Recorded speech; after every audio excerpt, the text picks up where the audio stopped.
Alright guys, this is our context clues lesson. You'll need to take good notes and include them in your summary of what are context clues, how do you find context clues, and how do you use context clues. So what exactly does context mean?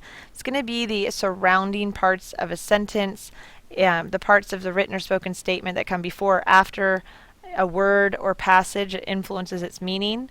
It's words that surround other words, and facts that surround a particular event or situation.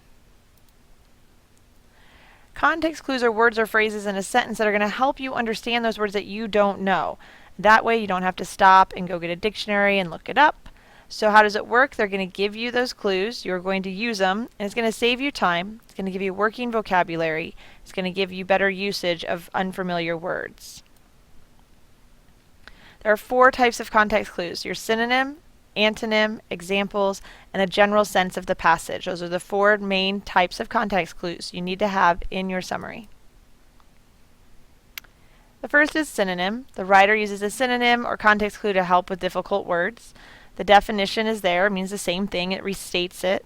And then signal words, in other words, that is, also known as, sometimes called, or, are all words that signal there's a synonym used here.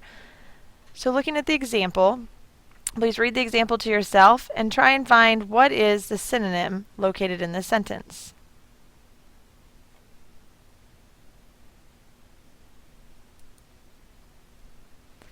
Called a camel. If that's what you selected, then you are correct. Notice it's also set apart in commas, so sometimes those definitions or hints are put aside in commas.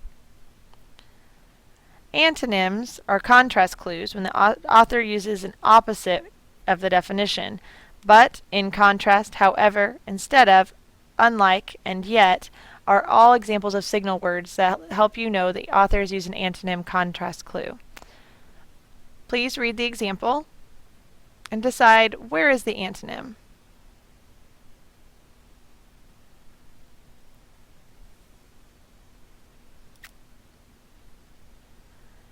If you picked unlike, quite, low-key, all of those are your examples of the opposite of your vocabulary word.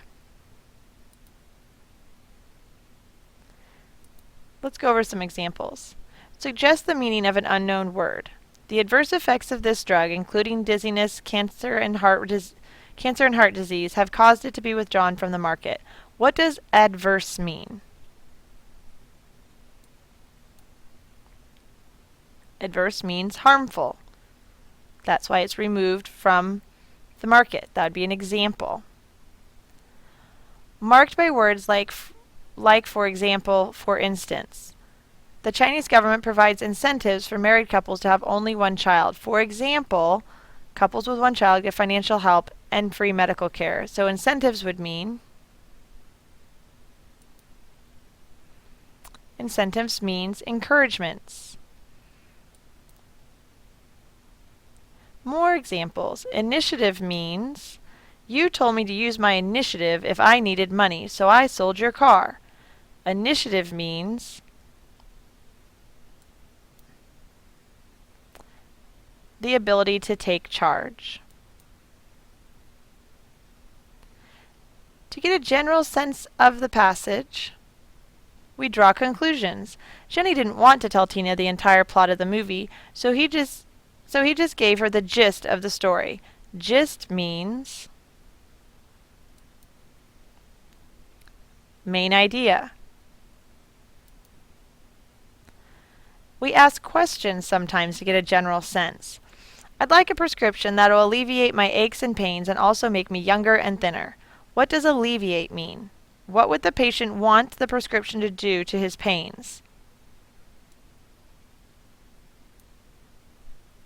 Alleviate means to relieve.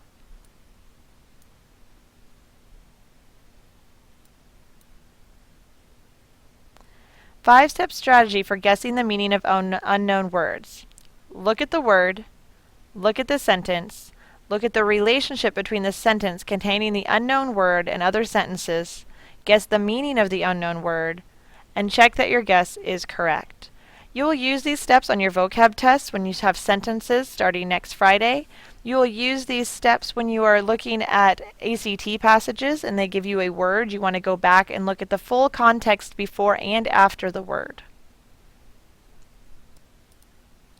So using these 5 steps and the information that you've received from this lesson, I'm going to have you guys do the online quiz that practices these skills, and then be prepared to do a little bit of work in class on Monday. We'll have a packet that we'll work on in class so you can ask questions and it will be more interactive.